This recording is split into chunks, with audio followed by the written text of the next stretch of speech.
This matter is very sensitive for me, as I kind of was raised and experienced substance abuse in my household. And so, you know, I was able to witness and understand the impacts of needing facilities available for substance abuse users. So my question is, you know, same concerns as everyone. We are closing beds, and we are increasing opiate abuse treatment centers, correct? I have a concern in terms of, is this increase of treatment center a result of the beds or facilities being closed?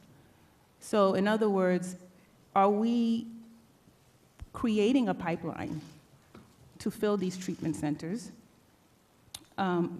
Although the increase in the budget for treatment centers is a good thing, but it also could be a bad thing. And the reason why is because a methadone treatment is not a solution. It's a harm reduction solution, I would say. So where is the increase coming from? Like, what's providing the rationale to increase the treatment centers?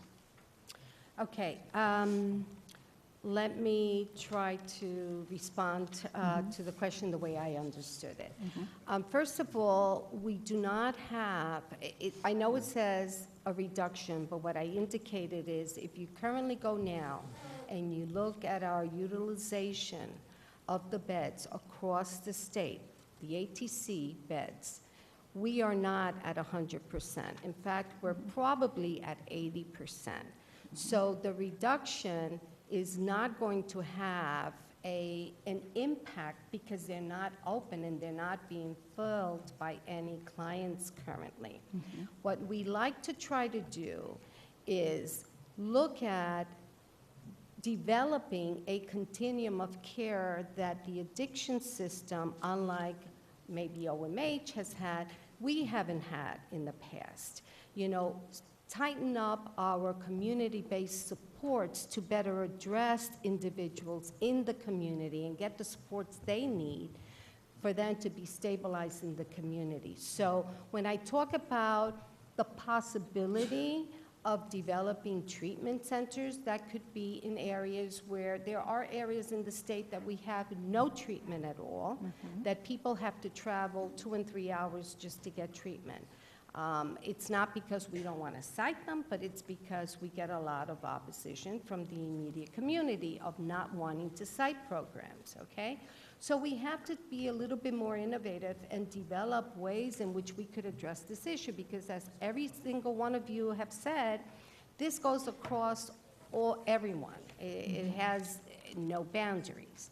And so there is a need to develop specialty services, or not specialty, different models, innovative models that will deliver comprehensive care and also be efficient and also cost effective, but that's not what's driving this, is the effectiveness of the service delivery. And the reality is our young folks do not want to be in long-term facilities. And so they'll go in, they'll spend 2 days, 3 days, and they run right out, and then it's this vicious cycle in and out. Well, maybe we need to look at how to intervene with that and how to develop models of care that will help this individual out in the community. Having said that, there is a cohort of individuals that do need longer-term treatment, and for those, we will continue that. But that should be the exception, not the norm. Right, but it's, you could say the same thing for the treatment centers. You know, a lot of patients come in, they get treated, and then they get addicted, and they get detoxed, and then it gets worse. You know, so there's that issue too, and that's why, you know, like methadone is not necessarily a solution. It's just a harm reduction solution. So But I understand, and we're just going to have to be Sure. innovative and find situations where we can help both populations, the long-term and the Absolutely. short-term. Absolutely. You mentioned about the $7.8 million increase to expand, and I take it was a top-down, not a bottom-up approach.